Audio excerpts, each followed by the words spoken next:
خالی سجدوں میں تو دنیا ہی بسا کرتی ہے۔ لوگ کہتے ہیں بس فرض ادا کرنا ہے، لوگ کہتے ہیں بس فرض ادا کرنا ہے، ایسا لگتا ہے کوئی قرض لیا ہو رب سے۔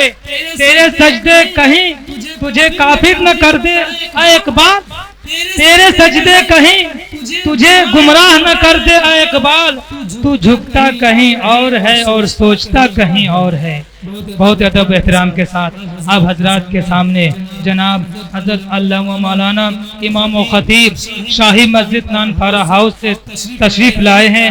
آپ حضرات کے سامنے مختصر انداز میں ناصحانہ کلمات سے ہم تمام حضرات کو مستفیض فرمائیں گے۔ آپ تمام حضرات خاموشی کا ثبوت پیش کریں۔ السلام علیکم ورحمۃ اللہ وبرکاتہ۔ نحمده ونصلي على رسوله الكريم، أما بعد أعوذ بالله من الشيطان الرجيم، بسم الله الرحمن الرحيم۔ اقرأ باسم ربك الذي خلق، خلق الإنسان من علق، وقال تعالى أيضا إنا نحن نزلنا الذكر وإنا له لحافظون، وقال النبي صلى الله عليه وسلم خيركم من تعلم القرآن وعلمه۔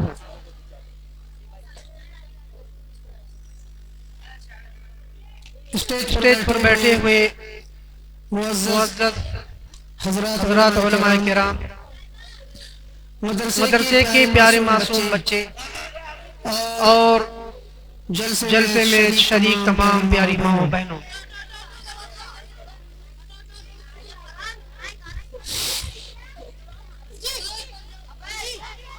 ہم نے آپ کے سامنے قرآن مجید کی ایک چھوٹی سی آیت تلاوت کی ہے، جس سے اس دنیا کے اندر انقلاب کا ایک سلسلہ شروع ہوتا ہے۔ دنیا جناب محمد رسول اللہ صلی اللہ علیہ وسلم کی آمد سے بھی پہلے تھی۔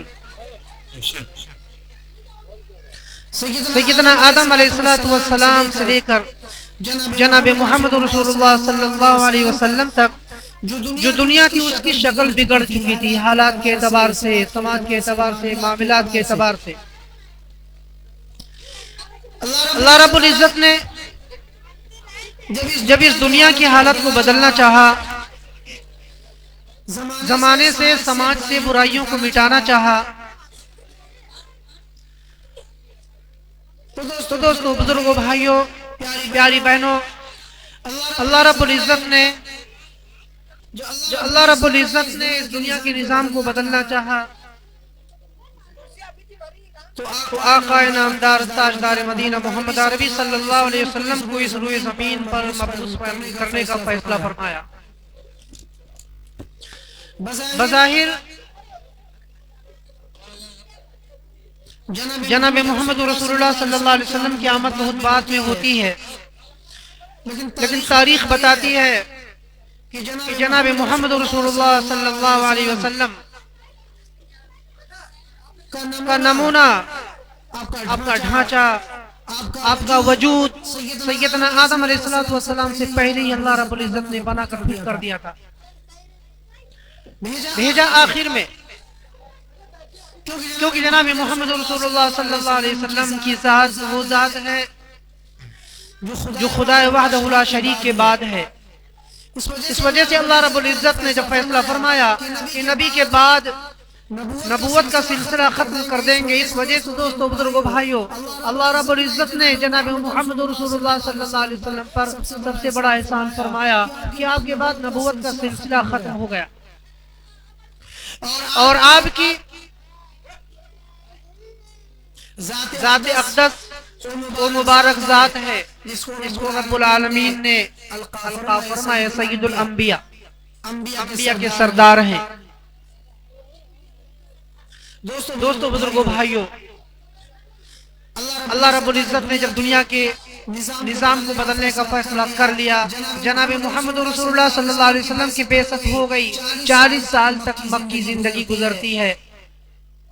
اس کے بعد جب اللہ رب العزت نے نبی بنانے کا ارادہ فرما لیا، تو قرآن مجید کی سب سے پہلی آیت اقرا بسم ربک الذی خلق آیت نازل فرمائی۔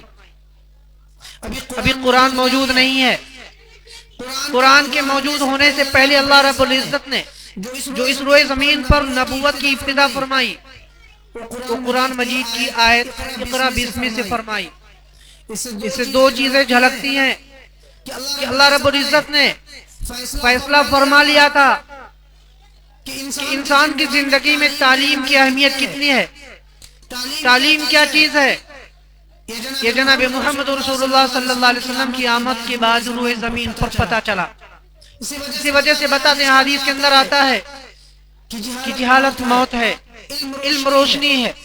اللہ رب العزت نے علم کے اندر سب سے بڑا مرتبہ علم قرآن کو عطا فرمایا کہ قرآن کا علم، حدیث کا علم، اس کا کوئی جوڑ نہیں، اس کا کوئی ثانی نہیں، اس کی کوئی قیمت نہیں، اس کی کوئی برابری نہیں، کیونکہ اللہ رب العزت نے فیصلہ فرمایا تھا اسی قرآن عظیم اور اسی کتاب مقدس کے ذریعے سے دنیا کا نظام بدل دیں گے۔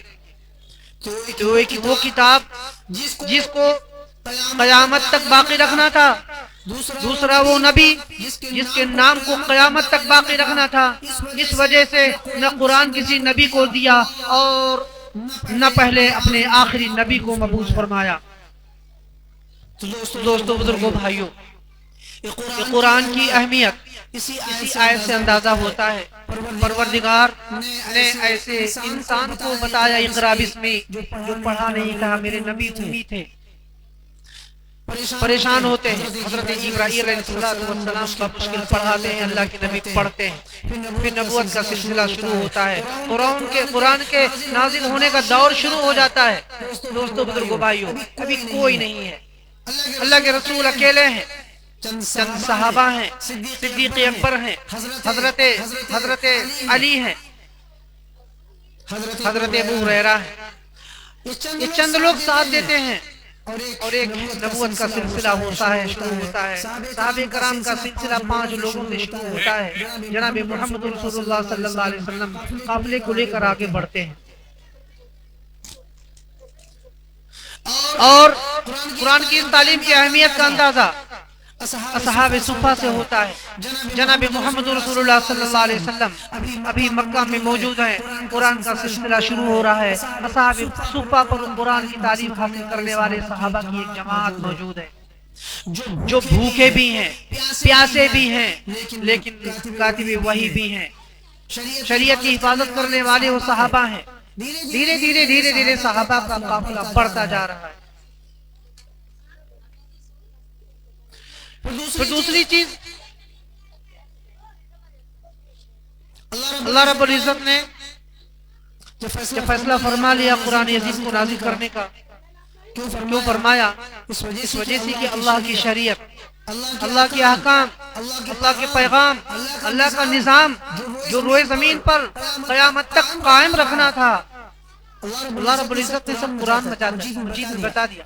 کیونکہ ہماری زندگی کا مقصد قرآن مجید میں، ہمارے آخرت کا مقصد قرآن مجید میں، ہماری زندگی کیسے ہو قرآن مجید میں، ہمارے بول چال کیسے ہو قرآن مجید میں، ہمارا کھانا پینا کیسا ہو، ہمارا رہن سہن کیسا ہو، سب قرآن مجید میں۔ مثال کے طور پر، اگزام کے طور پر، ایک دوستوں، بزرگوں، بھائیوں، پیاری بہنوں، جناب محمد رسول اللہ صلی اللہ علیہ وسلم کو انسان کی شکل میں فرمایا، یعنی کہ تاکہ انسان کے لیے عمل کرنا آسان ہو جائے۔ شریعت تو قرآن میں محفوظ ہے، جناب محمد رسول اللہ صلی اللہ علیہ وسلم کے ذریعے سے پریکٹیکلی، صحابہ کرام کے ذریعے سے شریعت کو پریکٹیکل کر کے اللہ نے دکھایا کہ جب صحابہ کے لیے قرآن جیسی عظمت کو اپنا کر مذہب پر، شریعت پر چلنا مشکل نہیں ہے، تو پھر امت کے لیے مشکل کیوں کرو؟ کیونکہ دوستوں، بزرگوں، بھائیوں، قرآن مجید میں اس طرح کی مثالیں بھری پڑی ہیں۔ اسلام سے پہلے جب اسلام روئے زمین پر آیا تو اس سے پہلے بھی امت موجود تھی، مکہ میں انسان موجود تھے۔ انہوں نے عبادت کے سلسلے میں یہی کہا، اِنَّا وَجَدْنَا آبَاءَنَا لَهَا عَابِدُونَ، کہ ہم نے اپنے باپ داداؤں کو تو ان دیوی دیوتاؤں کی پوجا کرتے دیکھا ہے، میں کیسے مان لوں کہ صحیح ہو؟ اس وجہ سے دوستوں، بزرگوں، بھائیوں، ہماری زندگی میں بہانے ہو سکتے تھے نا، ہم اپنی مجبوریاں بیان کر سکتے تھے، ہم اپنی دقتیں بیان کر سکتے تھے کہ ہم کیسے عمل کر سکتے ہیں، میرے ساتھ پیٹ لگا ہے میں کیسے عمل کر سکتا ہوں، میرے ساتھ بچے لگے ہیں میں کیسے عمل کر سکتا ہوں، میرے ساتھ کھیتی باڑی ہے، میرے کاروبار ہیں، میرا بزنس ہے، میرا دھندا ہے۔ جناب محمد رسول اللہ صلی اللہ علیہ وسلم نے بھی یہ سب کیا، صحابہ کرام نے سب کچھ کیا، بیوی بچوں کی زندگی کو نبھایا ہے اور شریعت پر چل کر دکھایا ہے، بزنس بھی کیا ہے، کاروبار نے کیا ہے۔ حضرت عبد الرحمن ابن عوف وقت کے بڑے مالدار صحابی ہیں، جناب محمد رسول اللہ صلی اللہ علیہ وسلم کے قدموں میں جانثار ہیں۔ حضرت عمر فاروق وقت کے بہادر ہیں، قدموں میں جانثار ہیں، خلیفہ وقت ہیں، دنیا کے 3 حصوں پر حکومت کرنے والا وہ عمر جناب محمد رسول اللہ صلی اللہ علیہ وسلم کے نقش قدم پر چل رہا ہے۔ بتانا چاہتے یہ ہے کہ کچھ بھی مشکل نہیں ہے، شریعت پر چلنا مشکل نہیں ہے، شریعت کو اپنانا مشکل نہیں ہے، ایمان کو اپنانا مشکل نہیں ہے، عمل کرنا شریعت پر مشکل نہیں ہے۔ کیونکہ جناب محمد رسول اللہ صلی اللہ علیہ وسلم نے کر کے دکھایا، صحابہ کرام نے کر کے دکھایا۔ اس وجہ سے ہم آپ کو یہ بتانا چاہیں گے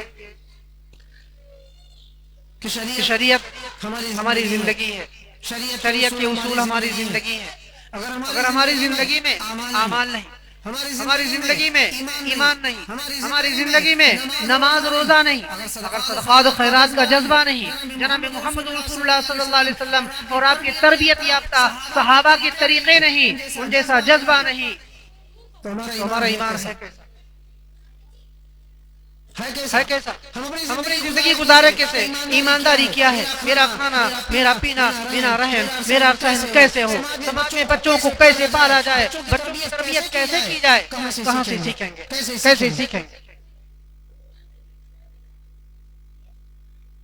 سب سے پہلا مسجد نبوی ہے، جناب محمد رسول اللہ صلی اللہ علیہ وسلم کے زمانے سے قائم ہوا۔ مدارس کی اہمیت، مدارس کی تعلیم کی اہمیت، اللہ کے نبی کیا فرماتے ہیں؟ خیرکم من تعلم القرآن وعلمہ، تم میں سب سے بہتر وہ ہے جو قرآن سیکھے اور سکھائے، قرآن سیکھے اور سکھائے۔ اس وجہ سے اللہ رب العزت نے دنیا کے بے شمار مذاہب میں خرافات ہوئے، رد و بدل ہوئے، مگر مذہب اسلام میں رد و بدل نہیں ہو سکتا ہے۔ آج ہمارے میں جتھے ہیں، آج ہمارے میں گروپ بندی ہے، آج ہمارے میں انتشار ہے، آج ہمارے میں اختلاف ہے۔ ہم نے احادیث کو اپنے اعتبار سے استعمال کر لیا۔ پروردگار جانتا تھا کہ امت ان بطش ربک لشدید، میرا رب جانتا تھا ان الانسان لربہ لکنود، یہ انسان اپنے رب کا بہت بڑا ناشکرا ہے۔ میرا پروردگار جانتا تھا وکان الانسان ظہولا، انسان بہت بڑا ناواقف ہے، بہت بڑا جاہل ہے، رب کائنات جانتا تھا۔ اس وجہ سے شریعت کے 2 پہلو کر دیے، ایک پہلو تو جناب محمد رسول اللہ صلی اللہ علیہ وسلم کے زندگی کے ساتھ جوڑ دیا، اور آپ کے تمام طریقوں کو، آپ کے تمام اعمال کو، آپ کی سنتوں کو، آپ کے کردار کو، آپ کے رہن سہن کو، آپ کے مزاج کو، سماج میں کیسے رہتے تھے، سماج کی مدد کیسے کرتے تھے، جناب محمد رسول اللہ صلی اللہ علیہ وسلم کا اخلاق کیسا تھا۔ انک لعلی خلق عظیم، پروردگار نے بتا دیا کہ اخلاق کی بلند پایا پر اب جلوہ فروز ہے میرے رب، میرے محمد۔ انک لعلی خلق عظیم، اللہ نے بتا دیا۔ اس وجہ سے جناب محمد رسول اللہ صلی اللہ علیہ وسلم کی 23 سالہ مکی زندگی جو شرافت اور اخلاق کی گزرتی ہے، محبت اور ہمدردی سے گزرتی ہے، انسان تو انسان، جانوروں کے ساتھ آپ کی ہمدردی بے مثال ہے، بے مثال ہے۔ یہاں تک کہ دوستو بزرگوں بھائیوں، اس وجہ سے بتا رہا ہوں شریعت کو 2 چیزوں سے جوڑ دیا گیا۔ ایک تو جناب محمد رسول اللہ صلی اللہ علیہ وسلم کی زندگی ہے جسے سنت کہتے ہیں، دوسرا اللہ رب العزت نے قرآن بتا دیا۔ ترکت فیکم الثقلین، اللہ کے نبی نے بتایا میں تمہارے درمیان 2 بھاری چیزیں چھوڑ کر جا رہا ہوں، سنت والقرآن والسنہ، قرآن و سنت ہے۔ حدیث میں تو ہم گڑبڑی کر سکتے ہیں، اپنی کتابوں میں گڑبڑیاں کر سکتے ہیں، لیکن قرآن میں جب سے نازل ہوا آج تک کوئی ایک زبر زیر کی تبدیلی نہیں کر سکا، کیونکہ پروردگار نے ذمہ داری لے لی تھی نا، انا نحن نزلنا الذکر، ہم نے قرآن نازل فرمایا ہے، وانا لہ لحافظون، ہم اس کی حفاظت کریں گے، کیونکہ شریعت کی حفاظت کی ذمہ داری اللہ نے اس نظام کو، اللہ نے شریعت کو، اللہ نے اس ایمان کو ہمارے لیے پسند فرمایا ہے، تو اللہ نے اس کی حفاظت کی ذمہ داری بھی لے لی۔ کہنا چاہتا ہوں جب ہمارا سب کچھ ہمارے قرآن میں ہے تو ہم قرآن کو پڑھانے کے لیے، قرآن کی تعلیم کو عام کرنے کے لیے جو ہمارے سورسز ہیں، جو ہمارے گڑھ ہیں، جن کو ہم مدرسے کہتے ہیں، جو ہمارے سینٹر ہیں جنہیں ہم مدرسے کہتے ہیں، ہم ان مدارس کو آباد کیوں نہ کریں؟ ہم ان کی تعلیم کو عام کیوں نہ کریں؟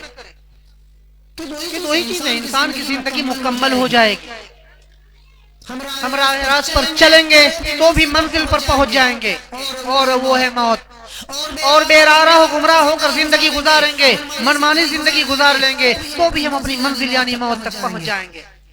تو جناب محمد رسول اللہ صلی اللہ علیہ وسلم نے جب ایک خوش خرم اور اچھی ماحول کی زندگی کی، جناب محمد رسول اللہ صلی اللہ علیہ وسلم کی قیامت کے دن معراج میں ملاقات بھی ہوگی، میرے نبی بھی خوش ہو، میرا رب خوش ہو، وَلِلَّهِ الْعِزَّةُ وَلِرَسُولِهِ وَلِلْمُؤْمِنِينَ، عزت جتنی بھی ہے، طاقت جتنی بھی ہے، شہرت جتنی بھی ہے، زندگی جتنی بھی ہے، سب اللہ رب العزت نے فرما دیا اللہ کے لیے، اس کے رسول کے لیے، ایمان والوں کے لیے۔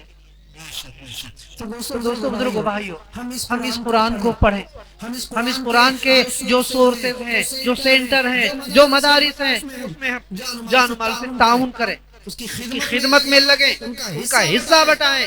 کیوں؟ اس وجہ سے کہ حفاظ کرام آج الف بے پڑھنے والے بچے جب آگے پڑھ کر جائیں گے تو دوستو بزرگو بھائیو، حدیث کے اندر آتا ہے کہ جہاں پر قرآن کی تعلیم ہوتی ہے، مدارس میں پڑھنے والے بچے ہوتے ہیں، اللہ تبارک تعالیٰ کوسوں میل تک وہاں سے اپنے عذاب کو ٹال دیتے ہیں۔ وہاں پر اللہ کی رحمتیں نازل ہوتی ہیں، برکتیں نازل ہوتی ہیں، قرآن کی تعلیم سے تمام ہر قسم کی مشکلات اور بیماریاں دور ہو جاتی ہیں، یہ حدیث بتاتی ہے۔ تو انشاءاللہ ہم پوری کوشش کریں کہ ہم قرآن کی تعلیم میں حضرت مولانا حافظ صادق صاحب کی انشاءاللہ مدد کریں گے، اس مدرسے کو کامیاب بنائیں گے۔ اور سب سے بڑی چیز دوستو بزرگو بھائیو، میں بتاؤں گا جناب محمد رسول اللہ صلی اللہ علیہ وسلم کی زندگی کے مقصد، جس کا تعلق آج ہماری سماجی زندگی کی بنیادوں سے ہے۔ انک لعلی خلق عظیم، حدیث میں آتا ہے بعثت لیتمم مکارم الاخلاق، اللہ کے نبی فرماتے ہیں کہ میری بعثت یعنی میں نبی بنایا ہی اس لیے گیا ہوں تاکہ میں اچھے اخلاق کی تکمیل کر لوں۔ میں بتاتا ہوں اس کا فلسفہ کیا ہے، کیا فلسفہ ہے اس کا۔ دنیا بدنام کرتی ہے، کرتی رہے، کسی کے بدنام کرنے سے ہم بدنام نہیں ہو سکتے ہیں۔ دنیا کے کم و بیش بڑے بڑے مورخ و رائٹر لکھتے ہیں کہ آپ نبی کی نگینہ ہے، بے مثال ہے وہ نبی جس کی زندگی میں جس کی زندگی ایسے ہے جیسے سفید کپڑے میں داغ ہوتا ہے، داغ وہ دکھ جاتا ہے۔ میرے نبی کی زندگی ایسی ہے جس زندگی میں کوئی داغ نہیں ہے۔ ہم اس نبی کے لیے نہ مریں، ہم اس نبی کے لیے نہ مٹے۔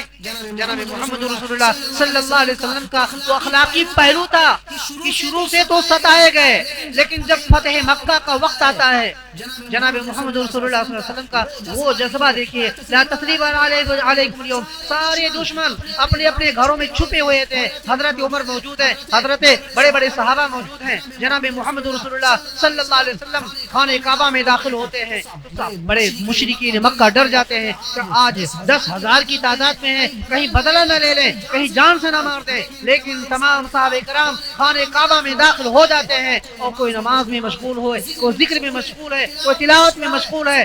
صبح کا وقت ہے، مشرکین مکہ جھانک کر دیکھتے ہیں کہیں تلواریں تو نہیں تیز کر رہے ہیں، کہیں لاٹھیاں تو نہیں بنا رہے ہیں، کہیں ہتھیار تو نہیں بنا رہے ہیں کہ صبح ہوتے ہوتے مکہ کے سارے لوگوں کو ختم کرتے ہیں۔ جب جھانک کر دیکھتے ہیں تو دیکھتے ہیں کہ سارے کے سارے صحابہ اپنی اپنی عبادتوں میں مشغول ہیں۔ اور جب میدان مکہ مشرکین مکہ سامنے آتے ہیں تو اللہ کے رسول سب ڈرے ہوئے ہیں، اللہ کے رسول فرماتے ہیں لا تثریب علیکم اليوم، آج تم پر کوئی پکڑ نہیں ہے، کوئی ظلم زیادتی نہیں ہے۔ آج جو بھی کسی کے گھر میں داخل ہو جائے گا، ابی سفیان کے گھر میں داخل ہو جائے گا وہ بھی مامون ہے، مکہ میں داخل ہو جائے وہ بھی مامون ہے۔ یہ جناب محمد رسول اللہ صلی اللہ علیہ وسلم کا کیا ہے؟ اخلاقی پہلو ہے، یہ آپ کا کردار ہے۔ آپ کے اس کردار نے وہ مکہ میں دوستو بزرگوں بھائیوں وہ چال لایا کہ مکہ کے وہ سارے دشمن جو کبھی بہت دشمن تھے آج اللہ کے نبی سے اتنے قریب ہو گئے، اتنے پیارے ہو گئے کہ دوستو بزرگوں بھائیوں دنیا کی مثال نہیں ملتی ہے۔ قرآن نے دوسری آیت میں بتا دیا اذا جاء نصر اللہ والفتح، جب فتح مکہ ہو گیا، اللہ کی مدد ہو گئی، يدخلون فی دین اللہ افواجا، تو اللہ کے نبی بتاتے ہیں، قرآن بتاتا ہے کہ سارے کے سارے لوگ ایمان میں داخل ہونے لگے۔ سب سے بڑی فتح کیا تھی؟ یہی فتح تو جناب محمد رسول اللہ صلی اللہ علیہ وسلم کا اخلاق اور کردار تھا۔ اب اس کے برعکس ہم اپنی زندگی دیکھ لیں، ہم اپنی زندگی کے پہلوؤں پر غور کریں۔ پڑوسی تو پڑوسی ہے، آج کوئی بھائی بھائی کو نہیں چھوڑ رہا، دوست دوست کو نہیں چھوڑ رہا ہے۔ گھر کے اندر چار عورتیں تو بن نہیں رہی ہے، گھریلو جھگڑے ہیں، سماجک جھگڑے ہیں، محلوں کے جھگڑے ہیں، پڑوسیوں کے جھگڑے ہیں۔ ان جھگڑوں کو میرے نبی نے مٹایا تھا۔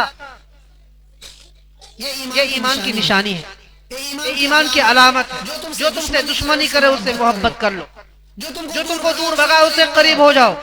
ایک چھوٹی سی حدیث کا ٹکڑا جو ہمیں جنت تک پہنچا سکتی ہے، لیکن آج محلے محلے میں گلی گلی میں اس حدیث پر عمل نہیں ہے۔ اللہ کے نبی نے فرمایا وہ مومن نہیں، خدا کی قسم وہ مومن نہیں جو خود پیٹ بھر کھائے اور اس کا پڑوسی بھوکا رہے۔ کتنے لوگ عمل کرتے ہیں بھائی؟ یہ عمل کا پہلو ہے۔ چھوٹی چھوٹی حدیث کے ٹکڑے ہیں جن سے ہماری زندگیاں خوشگوار بن سکتی ہیں، ہمارے آپسی جھگڑے ختم ہو سکتے ہیں، ہمارے اندر محبت پیدا ہو سکتی ہے، ہمارے بگڑے سماج بن سکتے ہیں، ہمارے ماحول بن سکتے ہیں، جوا تاشا ختم ہو سکتا ہے، جوا نوشی ختم ہو سکتی ہے، شراب نوشی ختم ہو سکتی ہے۔ صرف ایک چیز ہے، وہ زبان ہے، اللہ تبارک تعالیٰ نے دیا ہے۔ اور دوستو بزرگوں بھائیوں اس میں تبدیلی کر لیں، اس میں تبدیلی کر لیں تو ہماری زندگی کی کایا پلٹ سکتی ہے۔ ہم عبادت کرتے ہیں پر اخلاص نہیں ہوتا، اطاعت کرتے ہیں اخلاص نہیں ہوتا۔ کہ دوستو بزرگوں بھائیوں اطاعت اور اخلاص کے بغیر کوئی عبادت کام نہیں آتی ہے۔ ہم چھوٹا سا کام کریں، اخلاص کر لیں کہ میرا رب اس سے راضی ہو جائے، اس میں برکت ہوگی، ان برکتوں کے اثرات محلوں پر پڑیں گے، پورے گھروں پر پڑیں گے۔ کر کے تو دیکھیں۔ اس وجہ سے آپ حضرات سے درخواست ہے، ہم ایک لوگوں کی طرح ہیں، ہم ایک فوکس ہے۔ دنیا کے اندر بے شمار قومیں ہیں، بے شمار قومیں ہیں۔ اللہ رب العزت نے جناب محمد رسول اللہ صلی اللہ علیہ وسلم کو سکھایا اور صحابہ نے اپنا لیا۔ وَآتِ ذِي الْقُرْبَى حَقَّهُ وَالْمِسْكِينَ، اللہ تعالیٰ فرماتے ہیں کہ تم رشتہ داروں کا اور پڑوسیوں کا حق ادا کرو۔ وَأَدُّوا الْأَمَانَاتِ إِلَىٰ أَهْلِهَا، امانتوں کو ان کے مالک کے حوالے کرو۔ اللہ کے نبی بتاتے ہیں یتیموں اور مسکینوں کا مال مت کھاؤ، کیونکہ جو لوگ یتیموں اور مسکینوں کا مال کھا لیتے ہیں، یتیموں کا مال کھا لیتے ہیں، وہ دنیا میں اپنے پیٹ میں جہنم کی آگ بھر رہے ہیں۔ کتنے لوگ اس کا شکار ہیں جو ظلم زیادتیوں میں آگے ہیں۔ کوئی کمزور ہوا زمین چھین لیا، کوئی کمزور ہوا پیٹ دیا، کوئی کمزور ہوا گھر اجاڑ دیا۔ یہ ظلم زیادتیاں جناب محمد رسول اللہ صلی اللہ علیہ وسلم کی زندگی میں، 23 سالہ زندگی میں صحابہ کرام کے محنت سے، وہ بھی ہمارے جیسے انسان ہی تھے۔ ہر ایک کمر کس لے، ہر ایک سوچ لے، اپنا مزاج بنا لے، کیونکہ جناب محمد رسول اللہ صلی اللہ علیہ وسلم نے بھی بتایا اور اللہ کا وعدہ ہے کہ اگر ہمارے قدم صحیح سالم ہیں، اب ہمارے قدم اصلاح کے لیے ہیں، ہمارے قدم صحیح فیصلوں کے لیے ہیں، تو اللہ نے فرما دیا مدد اسی کی ہوتی ہے۔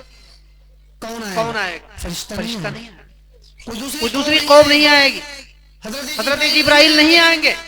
شریعت مکمل ہو چکی ہے، نبی اس دنیا سے جا چکے ہیں، لیکن آپ کی شریعت باقی ہے۔ تبدیلی ہمیں اپنے دلوں میں پیدا کرنا ہوگا، اپنے ذہنوں میں پیدا کرنا ہوگا۔ ہم اپنے دلوں میں اپنے دلوں میں ذہنوں کو بدلیں، اپنی سوچ، اپنے تصور، اپنے خیالات کو بدلیں، ہر ایک کے لیے دل میں جگہ دیں۔ انشاءاللہ محلے بھی ایک جوڑ ہو کر رہیں گے، کیونکہ حدیث کے اندر جو آتا ہے، قرآن مجید کے اندر جو آتا ہے کہ اپنے پڑوسیوں کے حقوق کو ادا کرو۔ پڑوسی میں نہ حدیث کے اندر آتا ہے نہ قرآن کے اندر آتا ہے کہ پڑوسی پڑوسی مسلم ہو یا غیر مسلم ہو، یہودی ہو یا عیسائی ہو، کوئی مطلب نہیں، پڑوسی پڑوسی ہوتا ہے، کسی کاسٹ کا ہو، کسی مذہب کا ہو، کہیں کا رہنے والا ہو، پڑوسی کی حقوق کو ادا کرو، ورنہ کل قیامت کے دن کلکم راعٍ وکلکم مسئول، تم میں سے ہر ایک نگراں ہے، ہر ایک سے سوال کیا جائے گا۔ قیامت کے دن سب سے پہلے دو انسانوں کے جو جھگڑوں کے معاملے پیش ہوں گے، اس میں دو پڑوسی ہوں گے۔ ہم ان سے بچے، یہ برائیاں، یہ سماجی برائیاں ہیں۔ ہم نے اپنی زندگیوں میں تبدیلی لانا ہے، محلوں میں تبدیلی لانا ہے، خوشگوار ماحول پیدا کرنا ہے، یہی شریعت ہے۔ شریعت کا مطلب یہ ہوتا ہے کہ دوستو بزرگوں بھائیوں، میرے پیر کے ناخن سے سر کے بال تک، صبح سے شام تک، روزمرہ کی جو زندگی ہے، سماجی زندگی ہے، معاملات کی زندگی ہے، کاروبار کی زندگی ہے، لین دین ہے، بزنس ہے، دھندا ہے، ان تمام چیزوں کے اندر اللہ کا حکم داخل کر لیں کہ ہم ظلم نہیں ہونے دیں گے، ہم غلط نہیں ہونے دیں گے، ہم بس اسی کو شریعت کہتے ہیں۔ یہ ہم سوچیں، ہم اپنے ذہنوں میں تبدیلی کر لیں، اللہ رب العزت پیڑا پار لگائے گا۔ کیونکہ دوستو بزرگوں بھائیوں، نہایت کیونکہ اللہ رب العزت نے ہمارے نبی کو پوری دنیا کے لیے آئیڈیل و نمونہ بنایا، لیکن امت محمدیہ کو دنیا کی دوسری قوموں کے لیے آئیڈیل و نمونہ بنایا ہے۔ ہم میں تبدیلی ہوگی تو ان میں تبدیلی ہوگی، ہم میں غلطی ہوگی تو ہماری غلطیوں پر انگلی اٹھا کر وہ ہمیں اور غلط ثابت کر دیں گے، جبکہ اللہ رب العزت نے تمہیں پیور پیدا فرمایا تھا، کھوٹ تو ہم نے خود اپنے دلوں میں پیدا کر لیا، زندگیوں میں پیدا کر لیا، اس کے ذمہ دار ہم خود ہیں۔ وَتِلْكَ الْأَيَّامُ نُدَاوِلُهَا بَيْنَ النَّاسِ، یہ حالات جو عدلتے بدلتے رہتے ہیں، یہ اللہ کا نظام ہے۔ زندگیوں میں ہم تبدیلی کر رہے، اللہ رب العزت آسمان پر بیٹھے بیٹھے دنیا کے نظام کو بدل دیں گے۔ دنیا کا نظام ہمارے ہاتھوں میں آ سکتا ہے۔ وَأَنْتُمُ الْأَعْلَوْنَ إِن كُنتُم مُؤْمِنِينَ، اللہ فرماتے ہیں تم بلند ہو جاؤ گے، سرفراز ہو جاؤ گے، کامیاب ہو جاؤ گے، بلندیوں پر پہنچ جاؤ گے، شرط یہ ہے کہ تم ہر معاملے کے اندر سچے اور پکے مومن بن جاؤ۔ ہم سے نہیں ہو پاتا، بہت مشکل ہے۔ عبدالوحید فاروقی صاحب بول کر گئے تھے اور بالکل سچ ثابت ہوتا، ہمارا تو بہت کافی تجربہ ہے۔ سب کہتے ہیں تعلیم کے اوپر ایک بات کہوں گا، آدھی روٹی کھائیے، اپنے بچوں کو ضرور پڑھائیے، کیوں تعلیم سے تبدیلی آتی ہے، زندگیوں میں تبدیلی آتی ہے۔ تعلیم دو کٹگروں میں بٹ گیا، تعلیم قرآن، آج انگلش کی تعلیم یعنی کہ عصری تعلیم اور ایک عصری تعلیم ہوتی ہے جو زمانے کے اعتبار سے انگریزی ہوتی ہے، ایک دنیاوی تعلیم، ایک دینی تعلیم ہوتی ہے۔ دینی تعلیم کہیں عصری تعلیم حاصل کرنے سے روک نہیں رہا ہے۔ ہم انجینئر بھی بنے، ہم ڈاکٹر بھی بنے، ہم فلسفی بھی بنے، کچھ بھی بنے، لیکن اگر بنیادی طور پر اللہ رب العزت نے قرآن مجید کی جو احادیث کا جو علم ہے، یہ روشنیاں، یہ علم اگر ہماری زندگیوں میں ہوگا تو اس کے بعد ہماری زندگیوں میں کتنا بھی نکھار آ جائے، ہم کتنی بھی بڑی کرسی پر پہنچ جائیں، ہم کتنے بڑے عہدے پر پہنچ جائیں گے، تو یہ ایمان، یہ دین، علم والی روشنی، یہ قرآن والی روشنی ہمیں غلطیوں سے روکتی رہے گی، ہم کو برائیوں سے بچاتی رہے گی۔ ہم غریبوں کے ساتھ مدد کر سکتے ہیں، ڈاکٹر ہوں گے مدد کر دیں گے، دل میں ہمدردی پیدا ہوگی، ورنہ ہم نے غیروں میں نہیں اپنوں میں دیکھا ہے کہ غیروں سے زیادہ سخت دل ہمارے اپنے ہوتے ہیں۔ غیروں سے کام بنتے ہیں پر اتنے دل کٹھور ہوتے ہیں کہ اپنوں سے اپنوں کے کام بگڑ رہے ہیں۔ یہ مشاہدہ ہے۔ اس وجہ سے دوستو بزرگوں بھائیوں، اپنے بچوں کے اندر دینی تعلیم کو پیوست کریں، ان کے ذہن کو دیندارانہ بنائیں، ان کے ذہن کو ایمان والا بنائیں، ان کے ذہنوں کو مسجد سے جڑنے والا بنائیں۔ ان کی زندگیوں کو نکھارنے میں ماؤں کا بہت بڑا ہاتھ ہوتا ہے۔ مائیں جب گھر میں ہوں تو گھر میں بچوں کی اچھی تربیت کریں۔ دوسری سب سے پہلی چیز، بچوں کے سامنے مائیں اپنے گھر کی مجبوری اور پریشانی کبھی بھی بیان نہ کرے جب تک کہ بچے ہوش مند نہ ہو جائیں۔ اتنا بڑا پوائنٹ ہے کہ اسے مائیں بہنیں سمجھ نہیں پا رہی ہے، ایک بہت بڑا پوائنٹ ہے۔ معصوم چھوٹے بچے، نابالغ بچوں کے سامنے ماں باپ اپنی مجبوری اور پریشانی کا بھی ظاہر مت کرے۔ کیونکہ وہ بچے کم بزدل ہو جاتے ہیں، کم ہمت ہو جاتے ہیں۔ مت بنائے، کیونکہ یہ مستقبل کا ایک چراغ ہے، یہ فیوچر، برائٹ فیوچر ہے، ہماری مستقبل ہے، یہ ہماری زندگی ہے، یہ قوم کی اساسہ ہے، یہ قوم کا سرمایہ ہے۔ ہم انہیں بنانے میں کوشش کریں، بنانے کی کوشش کریں. اس کے لیے مدارس، اسکول، یونیورسٹیز، ہمیں جس چیز کا سہارا لینا پڑے ہم سہارا بالکل لیں، لیکن علمی اعتبار سے، علم دین کے اعتبار سے، ایمان کے اعتبار سے، صحیح اعمال کے اعتبار سے، اچھے اخلاق کے اعتبار سے ہم بنیادی تعلیم انشاءاللہ ان کو دینی تعلیم دلائیں، تاکہ یہ مضبوط ہو کر کے آگے جا کر جب دنیا میں قدم رکھیں تو ان سے ایمان زندہ ہو، اس سے انسان اسلام زندہ ہو. کیونکہ آج ہم بدنام ہیں غیروں سے نہیں، آج ہم بدنام ہیں اپنوں سے، کیونکہ ہم میں بہت سے ایسے ہیں جن کی وجہ سے دنیا داغدار ہے، اسلام کی تاریخ داغدار ہے. اس وجہ سے آج بدلاؤ کی ضرورت ہے، تبدیلی کی ضرورت ہے. مدارس کے نظام قائم کریں انشاءاللہ. حافظ ثانی صاحب نے مدرسہ کھولا ہے، نام در میں سخرے، ہر اعتبار سے آپ حضرات میں تعاون بھی فرمائیں، وقت پر ساتھ بھی دیں، ملتے بھی رہیں، بچوں کو پڑھائیں. اور میں ایک چیز اور بتاتا ہوں، محلے کے لوگوں سے بھی بتا دے رہا ہوں، 10 20 25 30 بچے کچھ ایسے ہوں جو فیس مقرر ہے، اگر فیس دے نہیں سکتے ہیں، مجبوری ہے، تو میں اتنا ضرور کہوں گا حافظ صاحب سے کہ 20 25 30 بچے اگر فیس ادا نہیں کر پاتے ہیں، جو بھی معمولی فیس ہے 100 150 روپے 50 روپے، انشاءاللہ اس کی ذمہ داری ہم لیتے ہیں، ہم فیس کا انتظام کروائیں گے، لیکن وہ پیسوں کی وجہ سے اپنے بچوں کو تعلیم سے محروم نہ رکھیں. اپنے بچوں کو بھیجیے، تعلیم کے لیے بھیجیے، انشاءاللہ وقت آگے بڑھے گا، کافی کتاب کا انتظام کے لیے بھی ویوستھا کرائیں گے، اور جو فیس نہیں دے پائیں گے انشاءاللہ اس کا انتظام کرائیں گے. اللہ تعالی ہم سب کو عمل کی توفیق عطا فرمائے.